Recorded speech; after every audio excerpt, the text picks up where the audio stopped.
Hi, back for more. Tonight on the Titanic, we are on chapter 7, and chapter 7 is called The Gift. The lifeboat was waiting to go down. It looked tiny as it swung on the cables at the side of the big ship. The water below looked black. "Get in! Get in!" a uniformed man shouted. "No, no," said William. He hid his face against Lucy's coat. Lucy was shaking her head. "I'd rather stay here," she said to Jack and Annie. Jack understood. The brightly lit Titanic seemed so solid and safe compared to the little lifeboat. "You can't stay here," said Annie.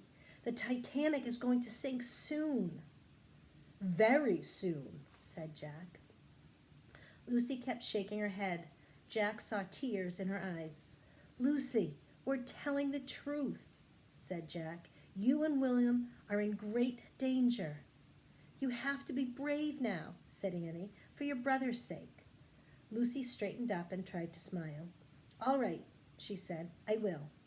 "This way," a man called. "Women and children, this way, you four."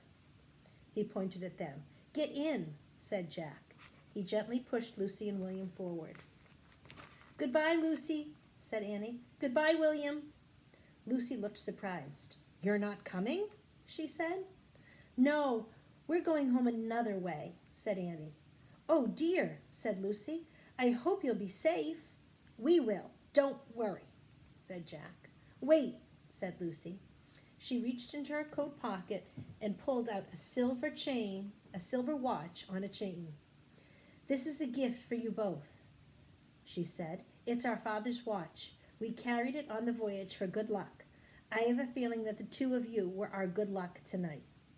Jack looked at the watch as Lucy put it around Annie's neck. The time on the watch was 1:50. There were only 30 minutes left. "Hurry, hurry," he said. Jack and Annie watched as the big man picked Lucy up and swung her into the little boat. Then he picked William up and put him in Lucy's lap. "Bye!" cried Annie. She stepped forward to blow a kiss. Just then, the man picked Annie up. "No!" Annie shouted. "Into the lifeboat, my dear," he said, and he tossed Annie into the lifeboat. "No, no!" cried Jack. Then the man reached for him, too. Jack jumped away just in time. "Annie!" he yelled. "Get out!" Annie tried to climb out of the lifeboat. "Let me out!" she cried. "Arf, arf!" Teddy barked from over Jack's shoulder. The lifeboat jerked. It started creaking down toward the dark, cold sea. "Come back!" Jack called, but there was nothing he could do as Annie disappeared from sight.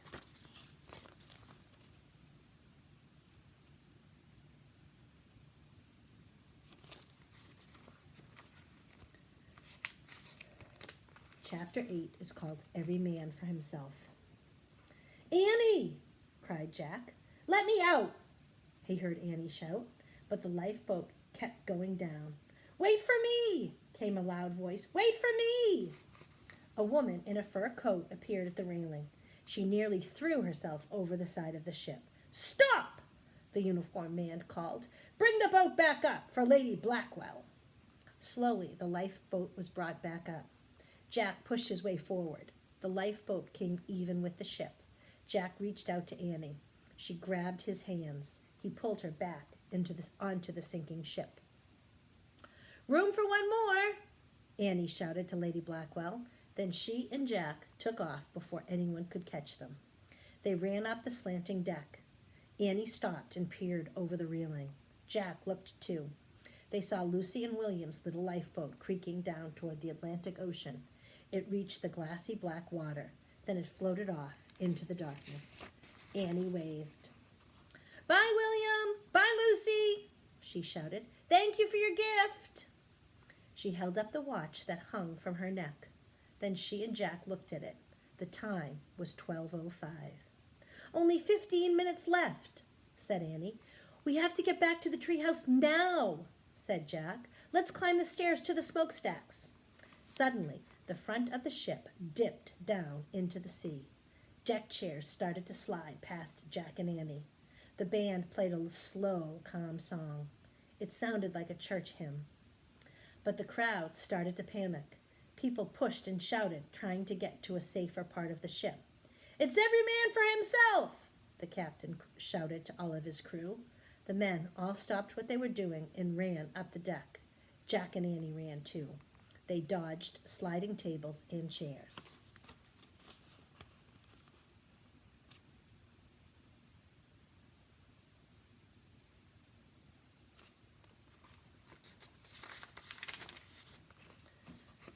They reached the stairs that led to the smokestacks.